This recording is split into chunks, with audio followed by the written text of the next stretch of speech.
Shri Venkateswara gold తాకట్టులో ఉన్న మీ బంగారాన్ని విడిపించి కొనబడును.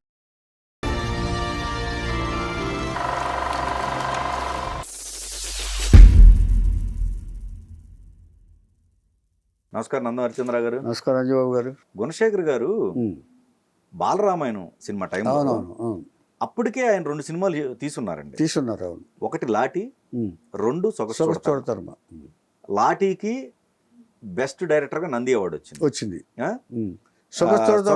బెస్ట్ రైటర్ గా వచ్చింది. బెస్ట్ రైటర్ గా అవార్డు వచ్చింది. అంటే అవార్డు డైరెక్టరు ఎంత మంచి డైరెక్టరో దాన్ని బట్టి అది అవుతుంది. అంచేతంటే ఆయన తీతలో కానీ ఆయన కథను ఎన్నుకోవటంలో కానీ తప్పు లేదని ప్రూవ్ చేసుకున్నాడు ఆయన కదా. అంటే గుణశేఖర్ దర్శకుడిగా ప్రూవ్ అయ్యారు.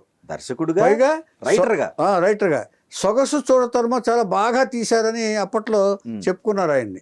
ఆయన టేకింగ్ కూడా ఎగ్జాక్ట్లీ, అంటే విజువలైజేషన్ కూడా చాలా బాగా చేశారు. అంటే కొంతమందికి అదృష్టం కలిసి వస్తేనేమో అక్కడికి వెళ్తారండి.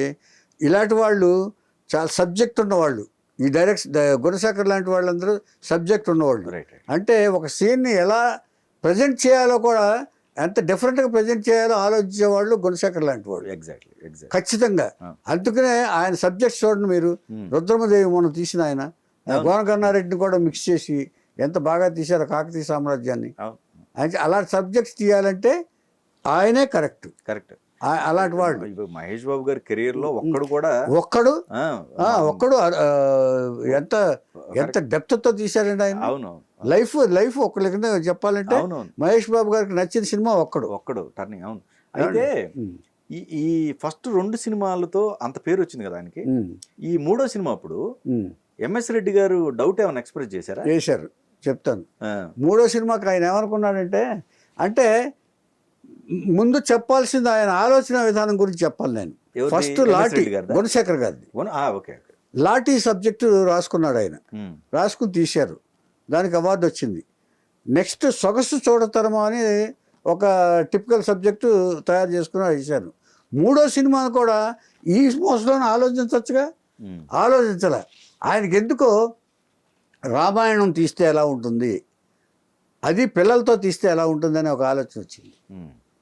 అది చాలా రామాయణం తీయాలంటే, అది పిల్లలతో తీయాలంటే చాలా ఓర్పుతో కూడిన పని, చాలా టిపికల్ సబ్జెక్టు లెక్క ప్రకారం చెప్పాలంటే. అది ఆలోచన ఎంఎస్ రెడ్డి గారిదా గుణశేఖర్ గారిదండి. ఎంఎస్ రెడ్డి గారిది కాదు. ఇది కాదు. ఎంఎస్ రెడ్డి గారి దగ్గరికి వెళ్ళాడు. ఎంతంటే ఆయన ప్రొడ్యూసర్ గురించి ఈ సబ్జెక్ట్ ఎవరు తీయగలరో అని ఆలోచించాడు ఆయన. రామాయణం అప్పటికే ఆయన రాస్తున్నాడు. ఆయన రామాయణం పద్యకావ్యం రాస్తున్నాడు ఆయన. రామాయణం అంచేత ఆయన నిర్మాతే. అంచేత రామాయణం తీయటానికి తగిన వ్యక్తి ఎంఎస్ రెడ్డి గారే అని ఆలోచించాడు ఆయన. ఇప్పుడు ఏదైనా సబ్జెక్ట్ అనుకున్నప్పుడు ఎవరు తీస్తారని, భారీ చిత్రాలు అయితే అశ్విని దత్ గారు లేకపోతే ఇంకొకళ్ళు ఇలా అనుకుంటాం కదండి. అలాగ అనుకుని ఎంఎస్ రెడ్డి గారి దగ్గరికి వెళ్ళాడు. వెళ్ళేటప్పుడు కుర్రాడు ఆయన చూశాడు కింద నుంచి పైదాకా ఆయన.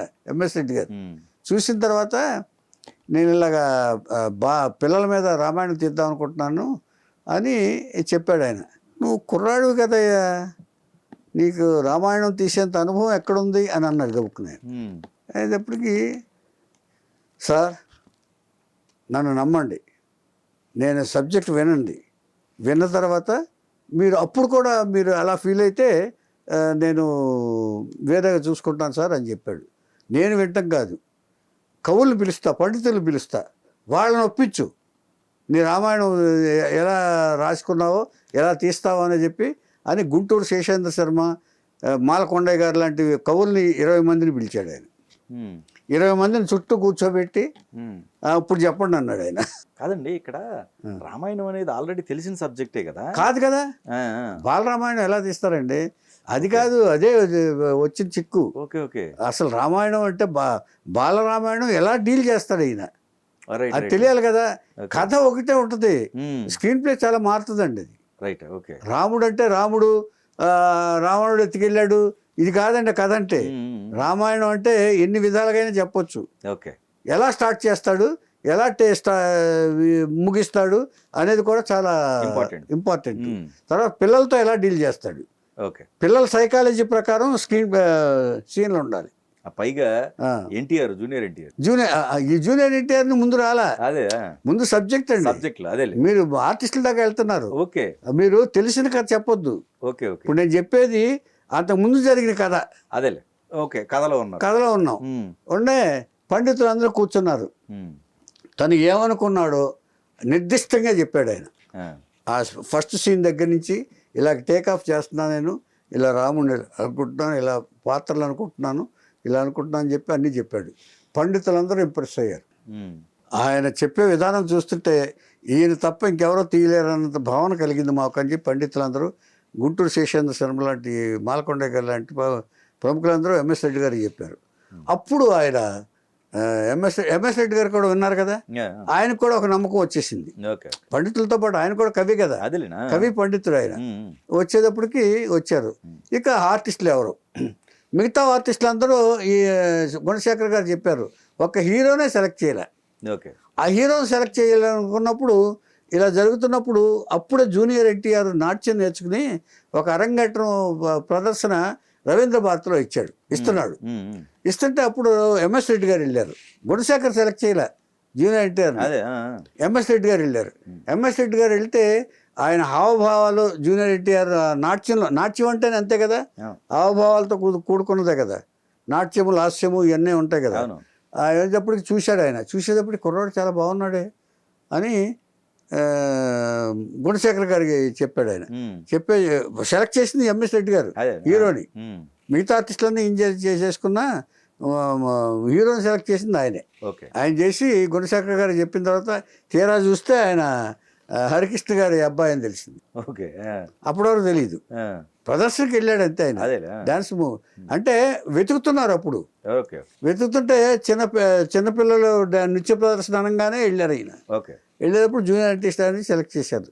సెలెక్ట్ చేసిన తర్వాత అప్పుడు ఈ క్యారెక్టర్ అందరినీ ఫిక్స్ చేసేసి దాదాపుగా 3 కోట్లు ఖర్చు పెట్టి తీశాడు ఆయన ఆ సినిమాని. దానికి ఎన్నో అవార్డులు, నేషనల్ అవార్డులు ఇవి. అంచేత గుణశేఖర్ గారి మెథడాలజీకి మేధస్సుకి పరీక్ష బాలరామాయణం అంత బాగా తీశారు.